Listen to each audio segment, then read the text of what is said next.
नववर्षाच्या स्वागतार्थ राष्ट्रीय स्वयंसेवक संघाच्या वतीनं सोलापूर शहरात भव्य पथसंचलनाचं आयोजन करण्यात आलं होतं।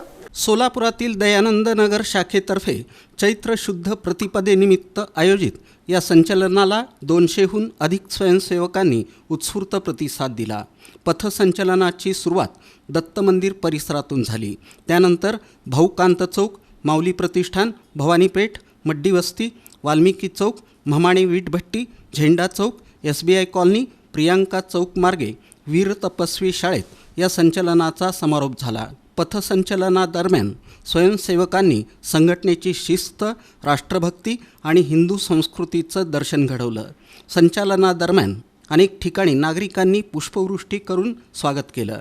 तसंच उत्सवाच्या पार्श्वभूमीवर ठिकठिकाणी गुढ्या उभारून हिंदू नववर्षाचं स्वागत करण्यात आलं। या प्रसंगी स्वयंसेवकांनी घोषवादन, ध्वजप्रणाम आणि संघगीत सादर करून वातावरण भक्तिमय केलं। शहरातील विविध स्तरांमधील नागरिकांनी या पथसंचलनाचं कौतुक केलं।